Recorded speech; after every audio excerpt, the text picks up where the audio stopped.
Hello, movie lovers, and welcome to the show. Today, I have a very special guest with me. As a matter of fact, I have the Beep with me today, and we're going to be talking about the best Robin Williams movies. And what better way to do that than talk to about Robin Williams movies than with the Beep himself? So let's go on ahead. Let's welcome the Beep to the show, and let's do it.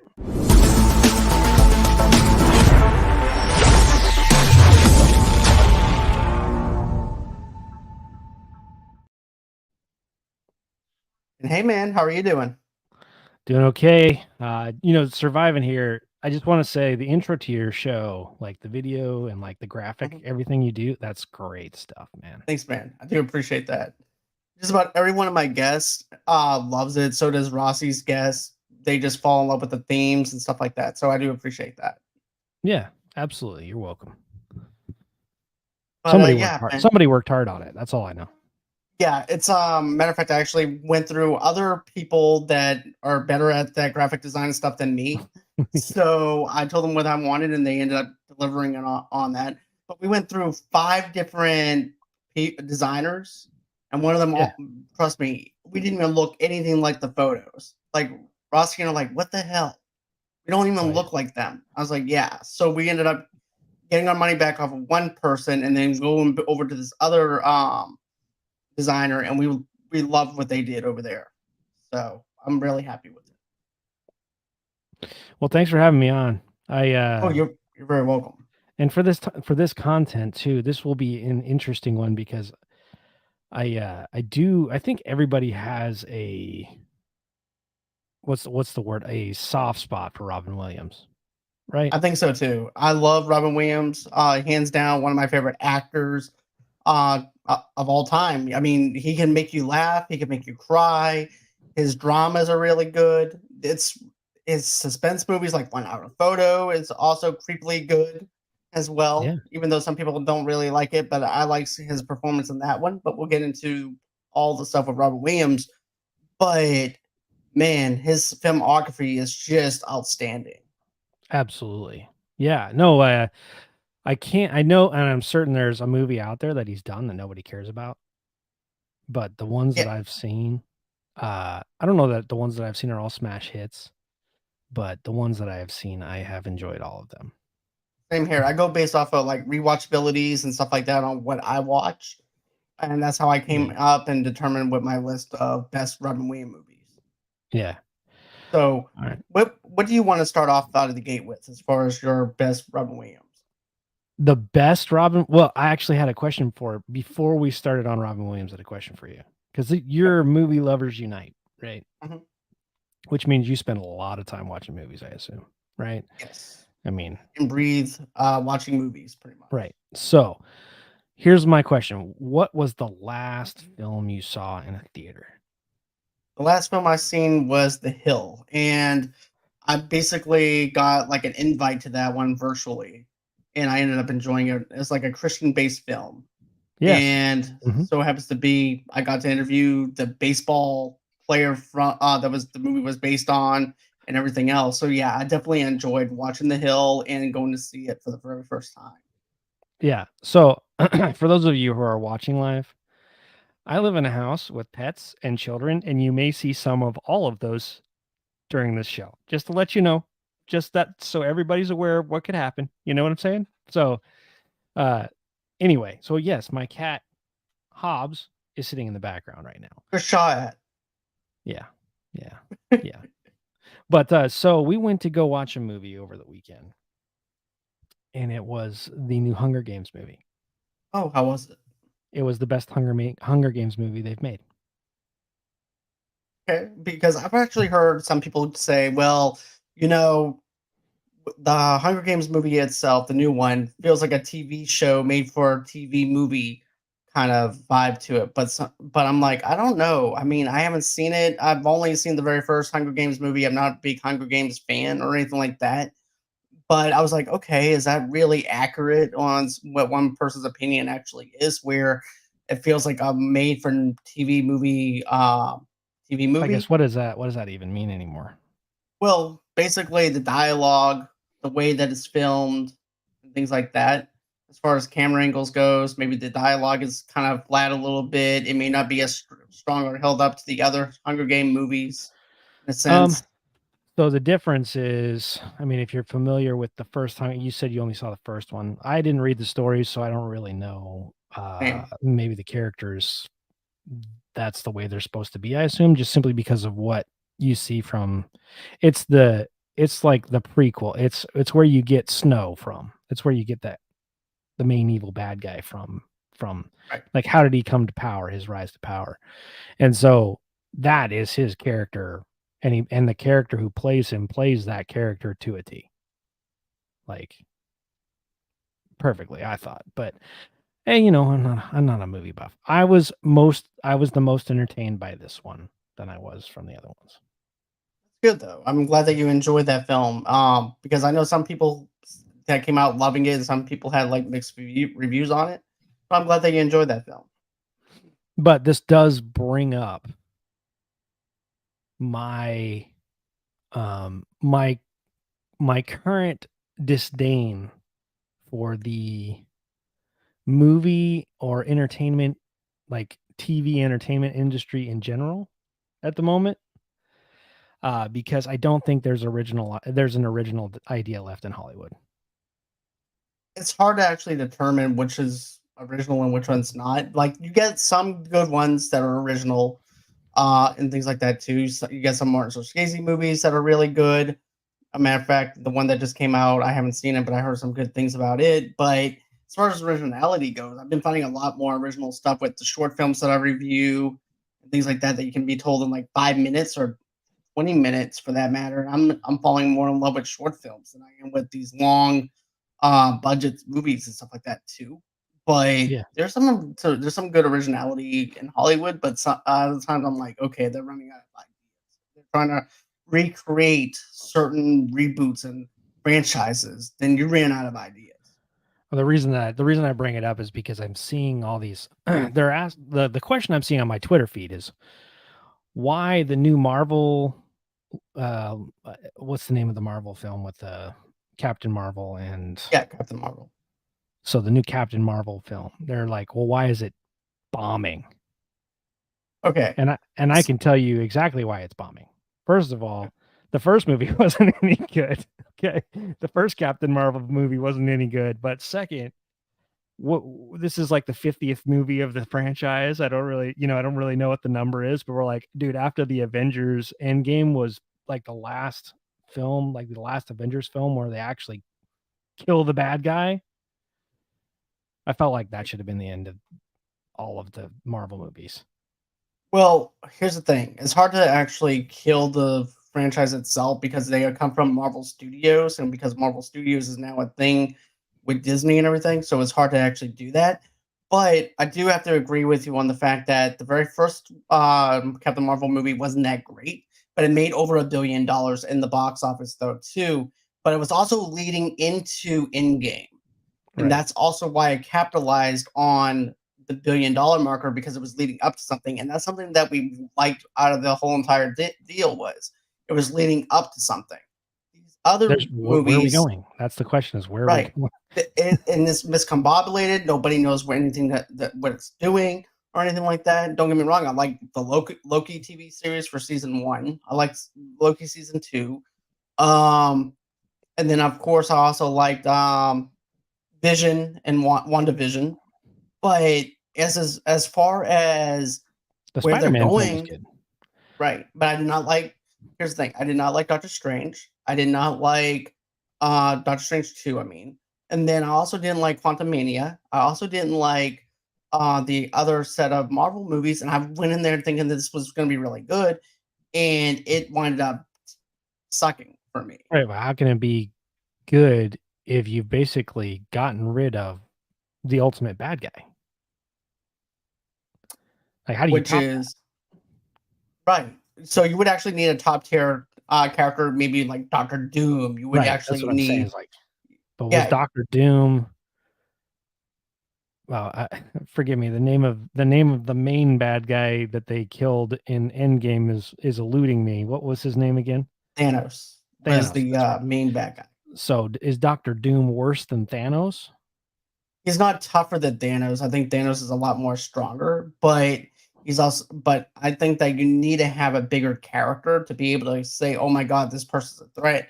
And you did have that with going into Quantumania, of course, with having that main villain, but then of course with Jonathan Majors, everything that's going on with him behind the scenes and things like that, nobody knows what they're gonna do with him right now or anything like that either. But I think that you can go on ahead to say, hey, look, that's just a variant. He's not very strong as the other copies that they made, but there's one that's actually just really powerful. Right. So King the Conqueror, yeah, I will say this: I did enjoy the last Guardians of the Galaxy film. that was actually I pretty good. I have heard mixed reviews about the film, but I think that as a standalone franchise, that's one of the ones that can remain healthy, even though it's they've said that there's no more movies coming out. So that said, I know that we didn't come here to talk about the Marvel universe, but in general, like everything coming out of the major film holders like Disney, Great. Universal, you know, or Hollywood, they're all they seem bereft of ideas at the moment. Like we're now shooting live action films of cartoons, right? So, Right. right, as because that's what we all wanted, right? Exactly. That's what I wanted. Right. You But know. my main point is like the reason that I think I'm upset is because I keep wanting to go to the movie theater and there's nothing that I want to go see. Same here. And it's also a lot to do with the writer strike though too, and the Sure. SAG Yeah. strike. So that's why there's nothing much on TV. There's nothing going on. Everything's been pushed back. That's why there's nothing much coming out. So now that the strike is over with, now we're going to get a lot more of the things that we've been wanting to come out. As a matter of fact, I'm excited about the new Deadpool movie that's going to be coming out. I'm excited about that one. The new Beetlejuice 2 movie just got done filming. I'm excited, but also iffy because it's been over 30 years. And when you have a movie that's been over 30 years ago or whatever, usually the movie winds The up sucking. expectations will be too high, right? Right.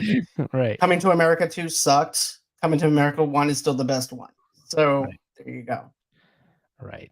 So, well, I was happy. The Rings, like, I don't know if you're a Lord of the Rings fan, but Rings of Power finally announced that the next season that's coming will be next year at this time.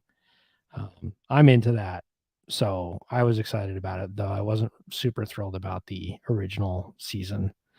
But the first season is not always the best season in any of these things. So, um, that said, it's still a spinoff of the story that's been told. So I mean, anyway, so it's all kind of just a money grab at this juncture. That's what it feels like to me. Exactly. So, So yeah. So as but with far that, as the so let's go ahead. Let's dive into some yeah, Robin Williams stuff. yeah, absolutely. I can tell you that the first movie that comes to mind when I say Robin Williams, or someone says um, movies that jump right to the front of your head. The first one was Mrs. Doubtfire, Right. right? Because that was a funny film. You said you graduated in 2004. That Right. means you were in middle school-ish, right, when it came Actually, out? I was in lower elementary whenever that Okay. movie came out. So when it came out and my parents finally let me watch it, it was like the funniest freaking thing I'd ever seen to that juncture. You know what I mean? Like, and that's why Right. you remember it because to that juncture, it's just the funniest thing you've ever seen, right? Exactly. And you see, I remember as a kid seeing it, and I was in lower elementary, it was a PG-13 movie, but I was able to still go see it because I was allowed to watch rated R movies. I was allowed to watch those kind of movies. But I remember the jokes going over my head. I was Yeah. just thinking that Miranda was just a douche towards Robin Williams Right. because I was like, this guy's funny. Why do you want to break this guy's heart for? Yes, he had a horse inside the house for his kid's birthday. Why are you being so mean? He's just trying to be a father. Then you, as you get older, you're like, oh, he's the douchebag And he for kind of doing and he was kind of was, you know. right. So I'm like, okay, she has every right to divorce him. I'm sorry. Let's just go on ahead. Let's redo this again. But, as a kid, I fell in love with the different voices, the impressions, him try just the whole chaotic nonsense of Mrs. Doubtfire, and it's just totally it makes me laugh every single time I watch it. Oh yeah. To this day, like, you know what's funny is I find, and one of the reasons why this comes up, yes, it was hilarious, but in my life, well, when I was a kid, I was like you. I didn't really see all the things that were going on. I just know it was freaking funny watching a guy uh trying to learn how to cook and like lighting himself on fire. Or So say as a woman, have hot right, flashes. right. Yeah. And so some of those lines, like the opening part where he's doing the voiceover for the cartoons and he's saying, "Oh, I'm Smokey's killing me," that kind of stuff. And um, just his just and that's part of Robin Williams' aura. You know what I mean? Like Right. whatever he was doing, by the time the movie was over, you were inspired, right? Exactly, because he was the king of Sure. improvisation, because nobody can do whatever he does, especially whenever he's in the makeup chair doing whenever he's doing that whole entire matchmaker make me a match song. Then there's also the dinosaur thing with him and Lundy. Yeah, I still remember the character's name. The boss of him, his name was Lundy, and Right. he's over there doing these dinosaur impressions and things like that. And then you also have the other thing where you wind up seeing James Bond, because that's what I call him, because that's who he was. But you see that one part where he throws a lemon at his head, Pierce Brosnan, and yeah. yeah, and he goes, "I'm sorry, there was a run by It was a run drive by by fruiting. fruits." Such a great line and such a great delivery. No one can do that. And then, of course, when he goes, "I need a face. I need a face," and he winds Yeah. up shoving the pie in his face, and he goes, Hello. "Hello." Yeah. But Yeah. yeah, Yeah, no, and then, when when he lost his teeth in the cup. oh yeah, one lump or two, dear. Oh, lost another one. Carpe dentum. Seize the teeth. That's right. So, no, that's the first movie that comes to mind, and I think the reason that I even today that it's still endearing to me, like, it's like my probably one of my it is one of my favorite Robin Williams movies, but it's also one of my favorite, like, family style comedy films because he finds in the midst of all the madness, he does become a better person, right? That's the story. The story is he's finding his way through this mess that he's created. And Right, out the other side, he becomes a much better person, even though they still get divorced, right? right. It's like he has to suffer with the consequences of his actions that he did before he learned all these lessons. Right. And realizing, hey, look, I can still be in my kids' lives. I just can't do and create this havoc of coming up with another person or another Right. persona of me. I have to let them do what they need to do to grow and be by themselves, even though it's going to hurt me in the end. But I know they're going to be happy. Well, Well, sacrifices, yeah, and there's also that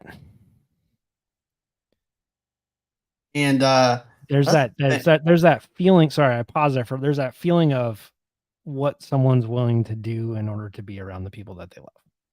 Exactly.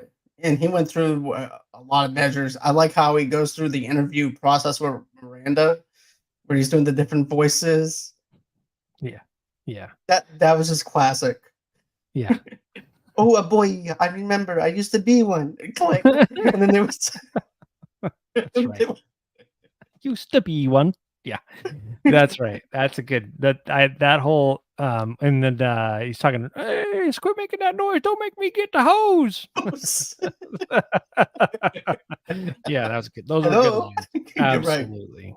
So, were there other films from Robin Williams? I have a bunch more, but was there one that grabbed you kind of more than that?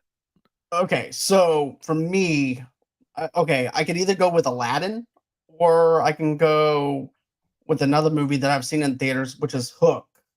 But Hook is hands down one of my favorites. I remember going to them to theaters because I was a huge Peter Pan fan when I was a little kid, and I wasn't sure what I was getting because I didn't know this was going to be the adult Peter Pan having kids, and then that's how he gets sucked back into Neverland. So I thought that was an interesting spin that Spielberg did.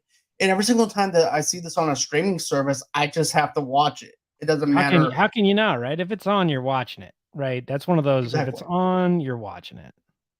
I mean, come on, you got Rufio, you got you got the kid from Dick Tracy in there who was also in What About Bob Right. as well, and playing his son. This was a great movie for kids to watch, Absolutely. and I just love it whenever Rufio shoots him in the nuts with the rubber arrow. He goes, "Oh my god!" But yeah, and then That's right. Yep. there's also the whole entire deal where Peter's a lawyer. He's really miserable with the life that he has, and just just tired of everyday life in a sense. Man, was that who made that film? That wasn't a Spielberg, Disney film. It was Spielberg, yes, but who was the the production company. was it MGM? Man, for the life of me, I can't remember who made it. I'm trying to look it up and I can't find any information on it. It's actually Oh, okay. So TriStar. Five Star made it. Yep, Yep. Man, that's old stuff right there. TriStar. Okay. Yeah. that's a company I haven't heard in over 100 years. To quote Obi-Wan Kenobi, but yeah, Yeah, no, I thought for some reason I thought that was a Disney film. They might own the rights to it now. But that's perfectly possible. But so yeah, Hook, man. Wrap your mind around that one for a minute. Because that was it was 1991, right? I So how old were you in 91? was probably about 8 or 9. Right. So I was born in 83, so I was 8. Okay. So when it came out, I think my parents went to watch it in the theaters, and then we waited till it came out on VHS to watch it with the kids. Right. That's back when going to the movies was a thing your parents did and that you got to do like once a year, right? Not for me. My mom was able to let me go to the movie theaters every single time I wanted to see something in theaters, basically. We were living in a very small town and the movie theater was maybe 2 screens at the time. So it was kind of like you wouldn't get in with 5 kids or a family of 5. And so mom and Gotcha. dad would go on a date night, that kind of thing. I got you. But Yeah, I totally understand that then. If it's a family of 5, yeah, you're paying, even though we complain about the price and cost of how much it costs in today's world and society with 5 kids, with yeah. money, with inflation. But Oh yeah. back in those days, it would probably cost us about 25, maybe $35 at that time, probably. Yeah, but for Maybe. my parents, that was a lot. Okay. Yeah, So that was a lot back then for them. And so they said, okay, well, if we go just the 2 of us, it's like $10. But if we all go, it's $30. right. Right. And so that's kind of a big difference. But at the same time, um, we watch most of our movies at home. We only went to go see the biggest movies in the movie theater. So when Hook came out, it was a family favorite, but it was only a family favorite once it was out on VHS because we didn't know anything about it. But when you brought up Aladdin, right? Anybody remember any of the other characters about Aladdin other than the genie? I mean, I can name Jasmine. them. I can name them, but do you remember any of their lines? No, all I can remember is Genie's lines, and that was it.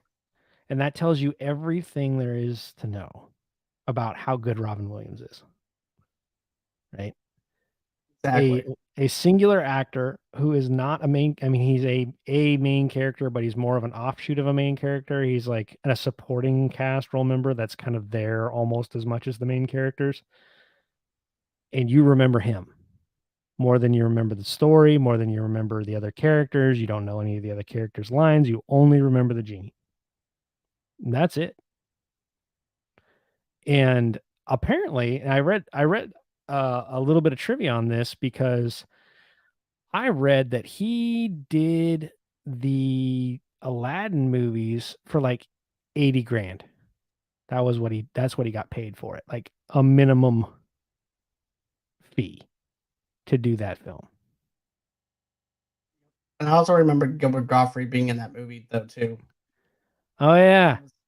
I do He played remember the the scene. parrot. Yeah, Yes, I do remember the scene where the parrot is stuffing cookies in the his mouth. He's saying, Want another cracker?" I'll show you. Yeah, That's right. right. That's right. Right. But But yeah, I mean, if you're just sitting here thinking, "Hey, what are the best lines of the film?" They're all the genie's lines, all of them. exactly. After 10,000 years, I've been trapped in this bottle. What a creak in the neck, and he pops his neck. Then Yeah. there's um him describing the rules to Aladdin of all the rules that he can and can't do as a genie and as his master, and then him making him the Abu and everything too. I remember all that stuff Yeah. and just falling in love with Aladdin itself. I really liked it. I'd say for most of us, that was our biggest introduction to Robin Williams' voice, right? That's the one that we watched over and over and over again 100 times because we were kids and we loved cartoons, right? Exactly. And Right. 80,000, that's actually kind of crazy that he actually did it just for 80 grand. I heard it was like a maybe, and it might have been less than that, but it was a minimal, like he just did it because he wanted to do it. And he loved doing what he did for that film though. Like Right. Aladdin spiked his career up even more. Yeah. Oh, and it's funny. I'm gonna actually look this up right now because we brought it up. We might as well find out, you know. Uh, Here we go. And it popped right up. $75,000 So instead of 8 million. roughly 80. Right. It said Aladdin was released, became a box office juggernaut, and merchandising was a no-brainer for the Walt Disney Company. Williams accepted to be paid less for the role, $75,000 instead of 8 million, to ensure his voice wouldn't be used to sell any kind of products. Hmm. I But don't really know. I actually remember owning a lot of Aladdin stuff as a kid. Yeah. Yeah. I owned the lamp, I owned the genies and stuff like that too. Jafar, uh, all that stuff. I was a huge collector when it came down to movies and things like that, and pop culture stuff. Yeah. Yeah, I don't. go ahead. Go ahead. Sorry. No. Go on. Well, no, it's just saying that the reason he wanted to do it that way was because um, he was basically just wanted to be part of the film, and he wanted for kids to enjoy the film without feeling like he had to make a ton of money doing it. I like the fact he did it like that. Though. It just goes to show you that he was doing it for the love and passion for film versus Right. it doing for the money itself. I mean, at that juncture, he had made plenty of money already. Exactly. I So mean, yeah. There's also Ferngully too, though. he was in Fern Gully. Yeah, Boy. he played the bat. Oh yes, yes. And you know what's funny is that was not a film that I watched a bunch. I watched it maybe once or twice as a kid. Guess I just never realized it never really plugged into my mind that that was Robin Williams. Yeah, Batty Coda was the voice, and that was in the same year that Aladdin came out. Was in '92. Okay. We had like Yeah. two animated films back to back. Right. Yeah, I guess I it didn't Crazy. even make sense that part. I Anyway, go ahead. Is that so But Fern Gully's your next film?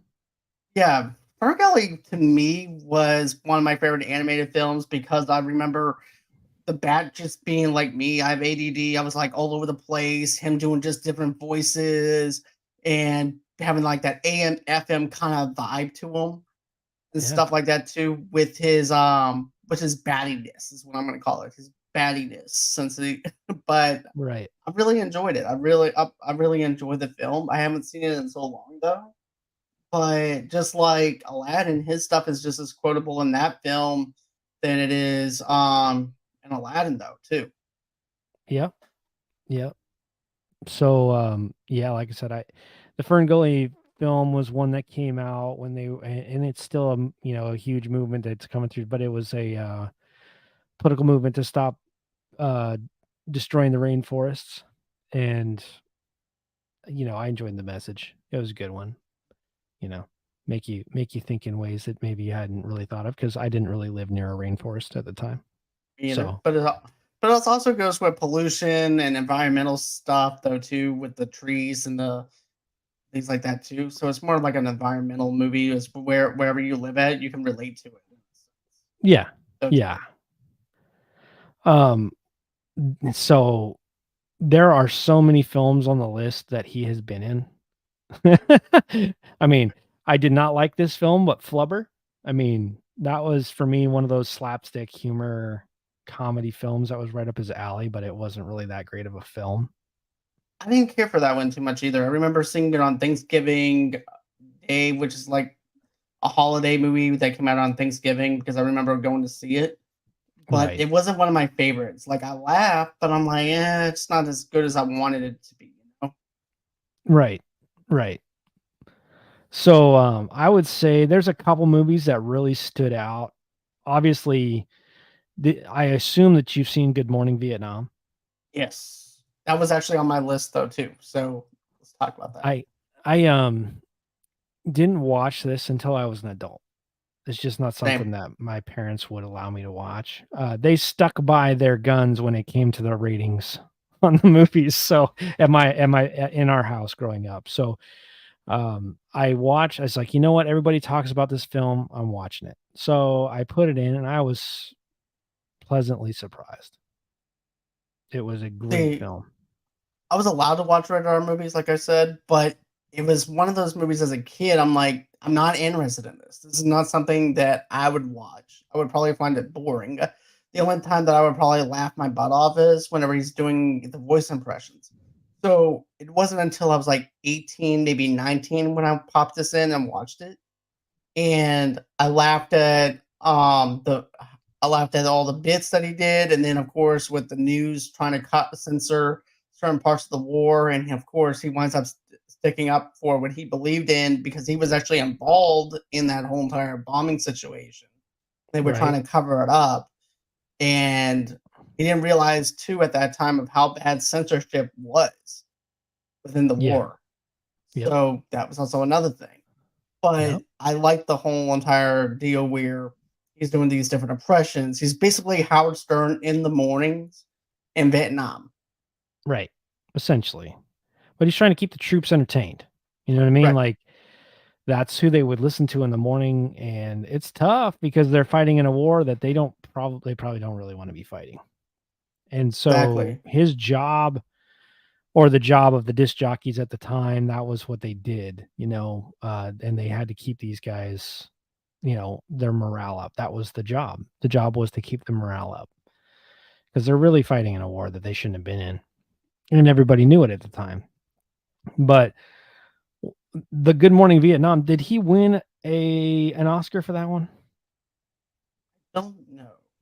I know that there was a lot of Academy Award noms for Goodwill Hunting, Yeah. but I don't know about that. Boy, if the Kev was here, he'd be shaking his finger at me. You should know this. But I think he was either nominated or got one for that film. I could be wrong. Uh, I I do know that it was one of his best films. Coming into that, a couple years later, he had Dead Poet Society. I don't know if that's on your list, but Dead Poet Society, that was another one where I shelved until I was an adult, but I'm glad I watched it because See, that was one of his finest moments. yes, I loved it Poet Society and stuff, and I've also haven't seen that as a kid either. It wasn't until I was in my teens when I seen that because, like I said, if it's certain movies that are like too deep or too or anything like that as a kid, especially 8 or 9, I'm not gonna watch Dead Poet Society. I'm probably gonna watch like Honey, I Blew Up Shrunk the Kids, or watch something on that kind of level, or Aladdin. Before I watch Dead Poet Society, I would probably think it was boring. By going into it as an adult or 18, 19 years old, yeah, I've seen it. I liked it. Okay. So Robin Williams won Best Actor in 1988, I assume for Good Morning Vietnam, which was released in 87. Yeah, he I did. think that's That how it was best goes. leading role. Right. And then he won again in 1990 for Dead Poet Society, I assume, because 89 is when that one came out. Uh, I think what you're seeing, we're naming off the best films he maybe ever made. Right. Because Right. it's hard to determine because the way I see it is this. Robin hasn't had a, he made some bombs, but it's not that many compared to some other actors. Like for instance, I remember I like Toys. I like the movie Toys. You and I were going to review that. This is why we're doing this instead. But I like Toys. I know that you like Toys, right? Yeah. You mean Toy Story? No, Toys with Robin Williams. Oh, yeah. Yeah, no, um I thought we were going to review Toy Story. That's what I I like. thought. Oh, I thought we were doing Toys. No. But that's okay. Okay, I thought okay because you said I like the movie The Toy. I'm like Toys. No, Toy Story is what I said. But that's Oh, okay. okay. I need to okay. You know what? We're gonna do Toy Story next time. I was thinking Toys with But I do Robin know what you're talking Williams. about toys because he was in toys for sure. Right. Um, or was it? And he was also in Robots. I didn't even Yep. realize that. And Yep. I did like that film. But in he won another award in 92 and I'm trying to think of what film he did in 92. Oh, that was Hook. Had to be Hook, right? Did he win an Academy Award for Hook though? No, I don't No think way. so. I don't see him win. I don't know why he would have won for Hook, but that's all right. That anyway, Dead Poet Society. That was one of the better films I've ever seen. You know what's funny is Robin Williams was in one of the best in all these films that we're naming. They are some of my favorite movies all time, like all time. Films that if they turn on, I'm watching them. Like if you find them on TV, I'll watch them. Or if flipping through Netflix and one of his films are there, like one of these films are on there, I'm like, oh, I think I really want to watch that. I only have an hour. I can't stop. Anyway, so did you have a next film on the list? Yeah, I do. Let's see here. I want to answer bills of support real quick about Patch Adams. Patch Oh, yeah. Adams Well, came out it's in this in time frame, '98. So yeah, that was a couple of years later. right? And So I actually think that's one of the Academy Awards he won was Patch yeah, Adams. which So he definitely deserved it for Patch Adams. I gotta give him props for that. yeah, Jumanji is also another one I really liked of his. I remember going into the theaters to see that for the very first time, and then just being mind blown because of the effects at the time, and yeah, because of the fact that this is a board that determines how the outcome of the game is and how it comes to life in our time. So I yeah. definitely like that. Okay, so I'm going to be honest with you about this. Are you ready for super honesty time? Of the Jumanji movies that have come out, I prefer the first Jumanji movie that came out with The Rock Okay. over Jumanji in 1995. I just You thought can it see I was way like the Jumanji movie, and then I also like the second Jumanji movie. right. And so the one with The Rock was a lot less serious, and I think that's why I liked it. I think the original Jumanji was just a little bit too much for me when I watched it I got you. the first time. And so for whatever reason that kind of turned me off. I anyway. Um so this actually brings up she had mentioned Patch Adams. That was a good film. I mean really really good film obviously based on a true story. It I cannot think of anyone else playing that character. I mean, can you? Me Like either. effectively? Not effectively, not like how Robin did it, because You're talking about a guy who checks himself into a mental institution and gets institutionalized. And then he realizes while he's being institutionalized that none of these patients are being cared for, and got him to be inspired to be a doctor because these other doctors are not doing what they need to be doing. And let's say, for instance, okay, the hottest person that during that time was George Clooney, and he was on ER.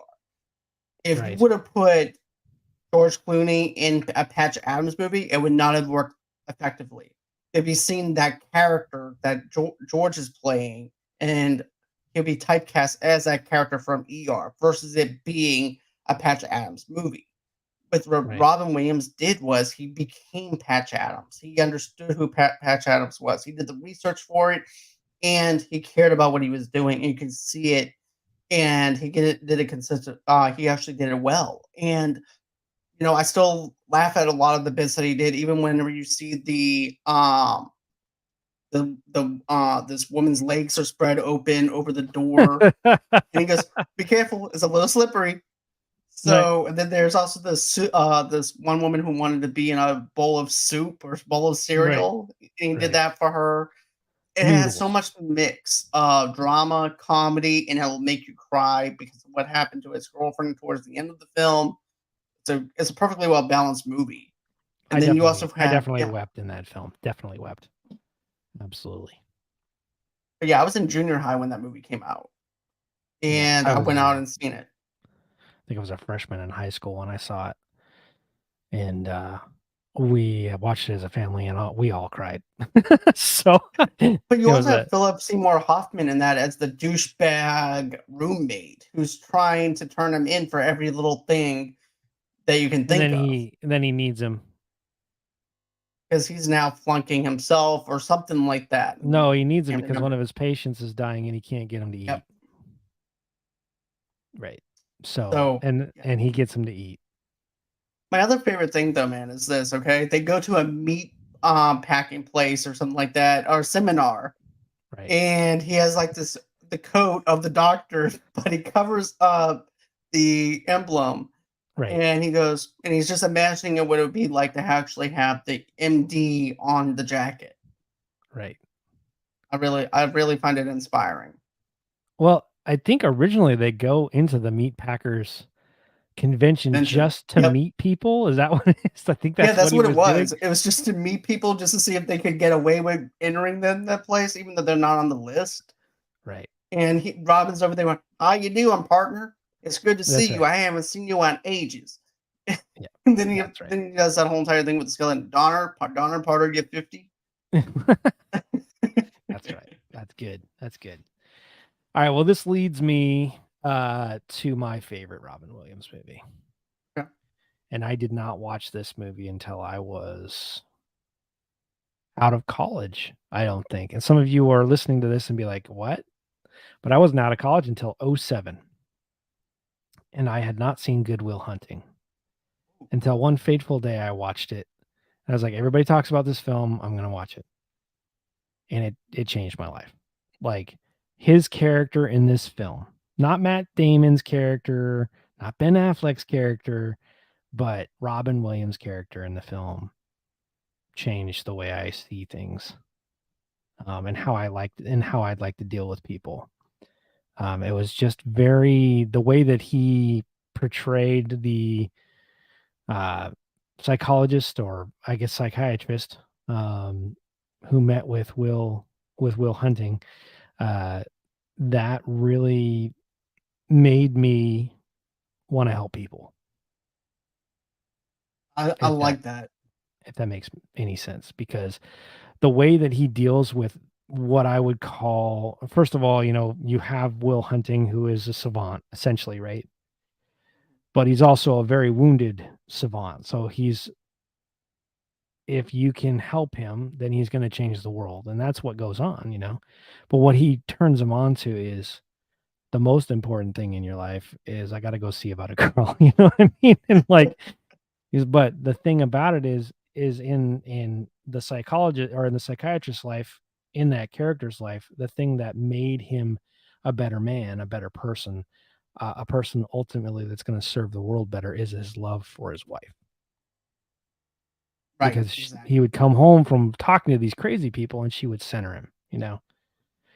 And when he imbued that understanding onto Will Hunting in the film, and I understand he's not writing it, but the way he portrays it, like just the way that he talks to Will Hunting in the film is one, it's hilarious, but two, it's life changing.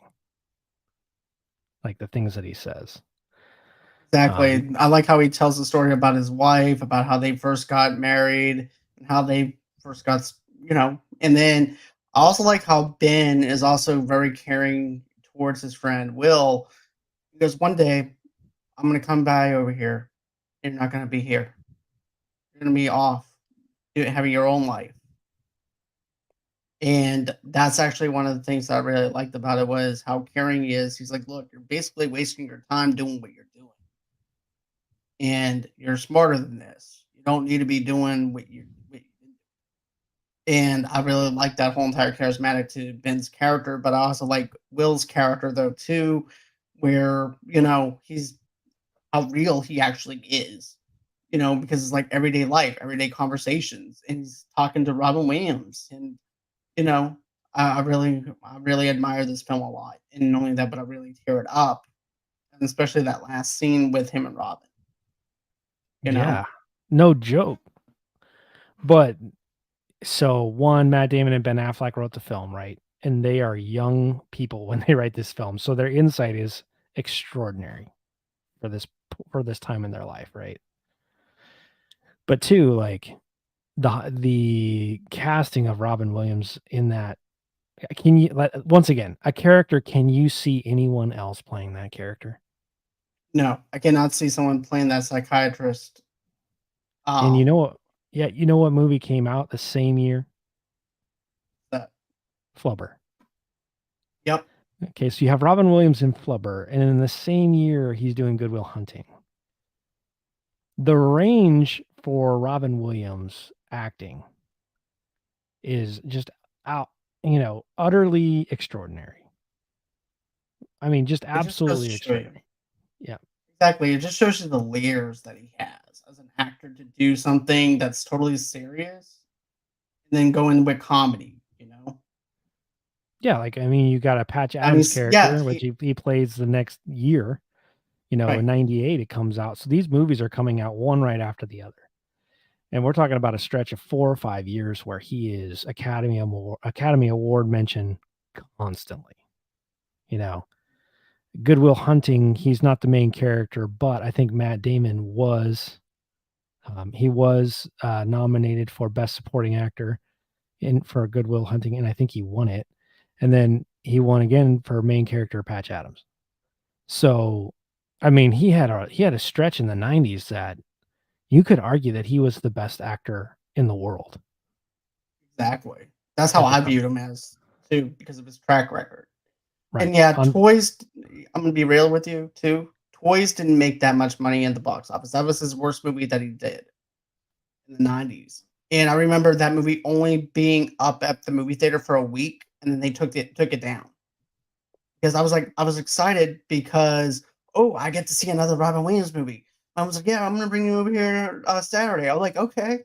Next thing you know it's not there anymore because that's how bad the film flopped. That's the only thing I could say that was a flop in the '90s for him. When you look at box office, that movie was only up for a week, and that was it for Toys. That movie had LL Cool J in it. It had, Joan Cusack in it. It had Robin Williams in it, Yeah. and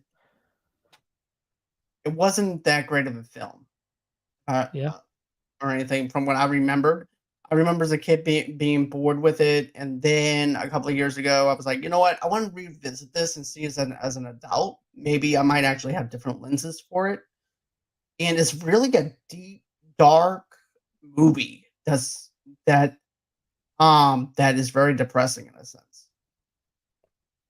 Agreed. I mean, yeah. I mean, when you look at yeah. So, um, so moving on from Good Will Hunting, if you look at the rest of his career, he doesn't really have a bunch of good movies that come after that. He's in Death to Smoochie, you know. Yeah. He was in Bicentennial Man, which was all right, Artificial Intelligence. He was in those are big films. I mean, I not and then Mrs. Doubtfire was kind of the last for me. His last Well, movie that was really good. also too, you also had him in RV, which was hit or miss, but Night of the Museum is what put him back on the map again because everybody liked him as Teddy Roosevelt. Yeah, but Night of the Museum wasn't even that great of a film. Okay, I'll give you this. There was a film he was in called August Rush, but I did not like his character. See, I haven't And seen that one. August Rush is an amazing movie. Great music, great plot, great story. Robin Williams' character, while he probably he played it pretty well, he it wasn't like his best role. Let's just put it that way. The film did really well and it was popular, and the reason it was popular and got good ratings was because of um the writing, the music. And August Rush was what was that kid's name? Freddie Highmore's first movie. Maybe not his first movie, but his first big film that Freddie Highmore was in, the main character of. And so he come out and he played the character of August Rush so perfectly that it was hard to wrap your mind around the other characters, because this was a story about this kid named August Rush.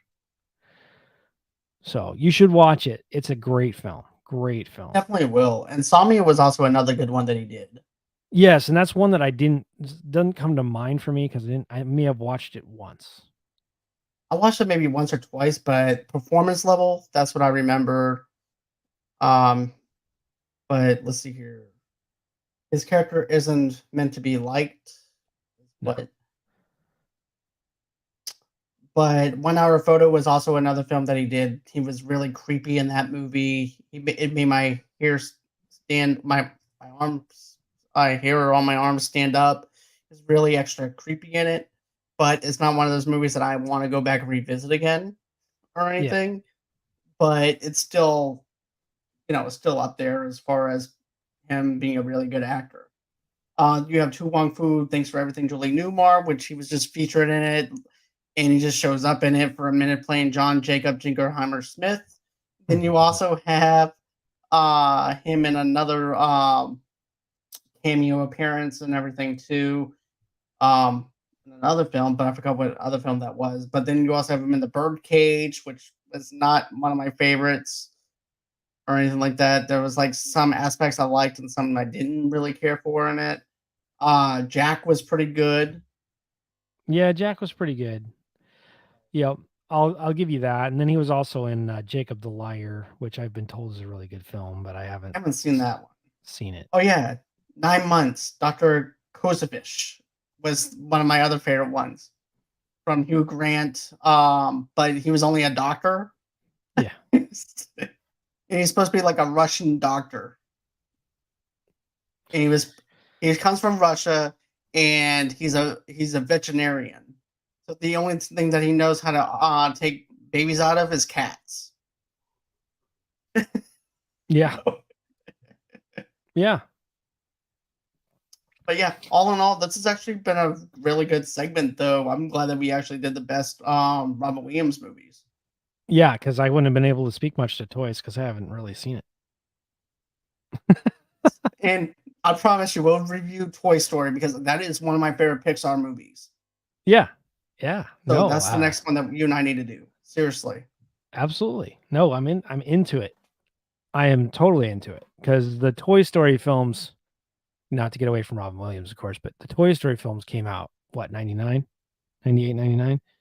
Yeah, 98, I want to say for the first one because I still remember that was like the first time they ever tried to do 3D animation and it was brand new at the time. And that's when Toy Story put Pixar on the map. Yeah, and so we waited forever to watch that film. They talked about it for 2 or 3 years, right? So my mom's like, "We're going to that film." And we went. And it was everything we had waited for. In fact, I rarely, if ever these days, get hyped up for a film and it delivers. Right? Exactly. But back then, like when those movies were coming out, the movies all delivered on the hype.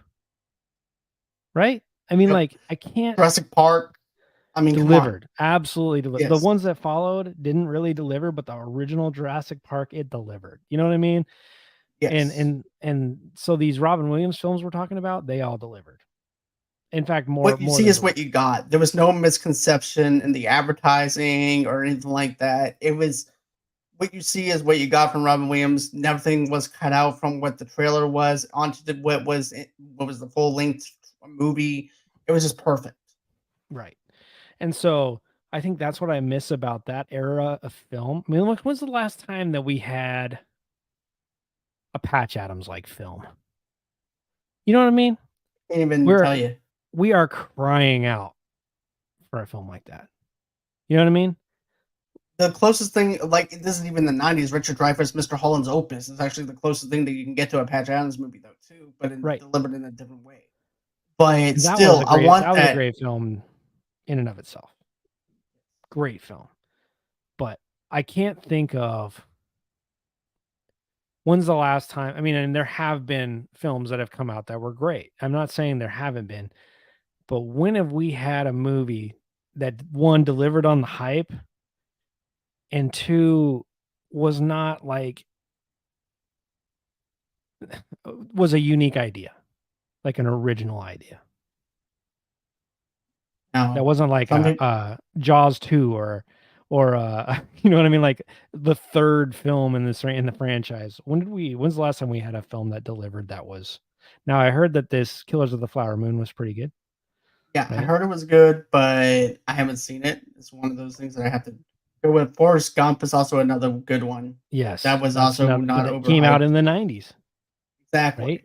The soundtrack. Oh my god, the two Yes. disc soundtrack set was fantastic. You also had that soundtrack going on. You had The Sandlot. You have Oh man. all. But what So we've yeah, done is like I think I think for Robin Williams to be the best actor during that time frame. I mean, obviously Tom Hanks was good too, but I think Robin Williams at the time was better. I really do. And well, if you I look at it like this, though, at that time, though, too, Tom Hanks was just getting started in his dramas, in a yeah, sense, and all he did was comedies at the time, and then he did a lot of rom coms and stuff, and then he right. started hitting his stride with Castaway. So Yeah, that was a that huge film. was whenever he started doing the dramas. Right. But there was this like golden age of film like in the 90s. That's what it felt like. I mean, you have Braveheart come out. I know that some people will talk crap about Braveheart, but I'm telling you right now, Braveheart was one of the best films ever created. I really love it. The cinematography with it was really good. I really enjoyed that one. I even liked The Last of the Mohicans. That was a good one. The Patriot was another good one. But these are all 90s films. Every single one Right. that we've named are 90s films. Like we are talking about a decade of movies where there was no I mean, I guess I'm saying this tongue in cheek because I can't remember all the great films that came out in the 2000s decade, but the 90s, the 90s was probably one of the better decades for movies as far as, hey, blockbuster hits that delivered on the hype. I mean, my son, his favorite film is Forrest Gump, and he's in 7th grade. I'll tell you what else is one of my favorites is Shawshank Redemption. Oh my goodness, another 90s film. Yes, Yep. absolutely. Underrated. Forrest Gump beats it out, and it becomes a cult classic later on. Right. And then there's then you have all these um uh shoot, Mr. Morgan Freeman movies that Morgan came out at Freeman. that time Yep. too. You know, during that time frame. Morgan Freeman had a bunch of really good movies at that time. You had I hate to say it, this is a cult following film, but Independence Day, right? Yep. Yep. Which had a big blockbuster moment over in the '90s in July. Right. Right. And I think Yeah. the what Back to the Future 3 was in the 90s.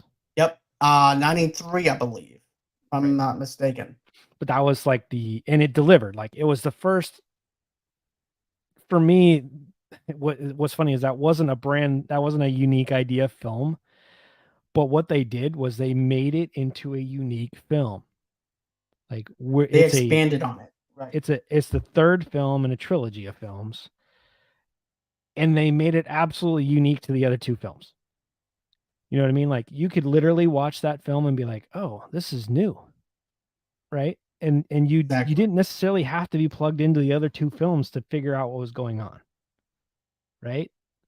Exactly. You can go in there, watch the third one without any problem, but for me, I would say that you would have to watch at least the second one to get the continuity around the third one Right. because that picks off right where the second one left off. So if you're gonna go 3, you would have to go with 2. If you're gonna Right. I mean, but hey, look, we're talking about three of the best films that were ever created. I mean, they hit Exactly. the box office huge, they were rated highly, but they all delivered. You know what I mean? We're talking mid 80s through the 90s. We're talking about a golden age of film. I really do think, and some would say, no, the golden age of film is probably, they would say it's the 80s, but I really do believe that once we moved into the 90s, we had this tipping point of one technology and audio when you're sitting in a theater where it went from pretty good audio to fantastic audio. And then the Surround screen, sound. right. And then the screens and the technology as far as making the actual visual of it even better. Um, I think maybe that's why I'm thinking it was, because I Different experienced the films that way. And I went from, 80s films to 90s films, and you could just tell like there's big changes. a Like the big, quality was big. massive, even the widescreen shot angles of the films of capturing everything on a widescreen angle, and then also too getting the crap scared out of you by watching Jurassic Park for the Yeah, first time no too. joke. And Jurassic Park, I mean, you watch it now, right? Oh man, I forgot that Saving Private Ryan and Rudy came out during the Yep, 90s, right? Rudy was a good So, one. right, It's and just like, so massive though in the '90s that you forget about certain things, you know. yeah. And Well, so also Cool Runnings. yep, Cool Runnings was another good one. You know, look, and you could go through. Happy Gilmore came out in the 90s. So that's one of my Which is favorite a films. You know, so I mean, like that's the thing. I I don't want to keep looking at the list and say, hey, the 90s were the best. The 90s were the best. But hey, look, there was a lot of good movies in the 90s. Okay, lots of really good films in the 90s, and for us to say Robin Williams is at the top of the heap for actors in those films, this was the Tom Cruise era. This was the Kevin Costner era. And yet, and this was when Tom Hanks really started to take off. exactly. And for us to And I say, hey, Robin Williams was the best actor during that time frame is a huge, huge thing to say. Huge. definitely. But I think that's everything that I had wanted to cover as far as the best Robin Williams movies and things like that. But man, this was fun just going back and forth, just talking about the filmography of Robin Williams and just us just conversating about different things around the film industry in itself and things like that too. I just want to say thank you for joining me for this. You will definitely be in touch to do Toy Story Oh, I love it. because Absolutely. that yes, because Absolutely. man, I love that movie. I will be looking for that invite. You are always welcome, my friend. You're always welcome over here. I I can tell you appreciate it that very much. anytime. So my question is this: so, do you have anything going on as far as your podcast goes, or anything like that? Yeah. So, my podcast is called the Finding Your Way podcast with the Beeb. So if you are interested in my style of podcast, I don't know if you've personally been able to listen to any episodes or anything like that, but mine is more inspirational, more encouraging, more spiritually developed type of podcast. I recognize that it's a lot more, what's the word? Serious. It's a lot more serious. It's only about 20 minutes of serious though, and so I found my little niche in that area. So what I do is in our network, especially at Unfiltered Studios, we cover the gamut, right? We pretty much have now. Obviously, we are looking for true crime podcast. We're looking for, and, there are some other types of podcasts that we're looking for. We haven't quite really laid our hands on yet. Like, but we are kind of picky and choosy about who we let in, just because we're still small and we're still family. Still feels like a family. We're trying to protect it. You know what I mean? But we are looking to expand. But my particular niche is to be more in the realm of the serious, just because I think that's where I sit well, and that's kind of where I fit. And so, if you need a moment of encouragement, or you need to hear a really cool, uplifting story, or there is some uh I interview people who are just either good friends of mine, or people who are inspiring to me, who I think will bring something to your life, will add to you, not take away, right? And that's kind of the idea. The idea is that if I'm going to produce an episode, I want to produce an episode that will add to your life, not take away. So when you're listening to my 20 minutes of podcasting, or however long it is that week, that it makes you think, and that it adds to your life. All right. I do. You know what? I might have to listen to that soon and everything too. Matter of fact, all his links and everything will be in the show notes below later on. But thank you so much for joining me for this. Matter of fact, Tuesday I'll have Beth on for Made for TV Movie podcast, and we're going to be reviewing Planes, Trains, and Automobiles. Then on the 22nd, Rossi and I will be doing Why Do We Like Gangster Movies? So this is going to be part of our intermission episode and questioning why do we like gangster movies. This was inspired by my wife because she asked me, why am I watching all this gangster shit? And Here's then I'm the like, here's because the I'm answer to that. There's an answer for that. Because they're good. well, I said this. I told her this. I said, because I'm Italian. She goes, I'm Italian too, but you don't see me doing anything like that. I'm like, or watching anything like that. I'm like, then as I'm going through the work week, I'm like, why do I like gangster movies? So then I went on ahead. I was like, you know what? We're going to do this as an intermission episode.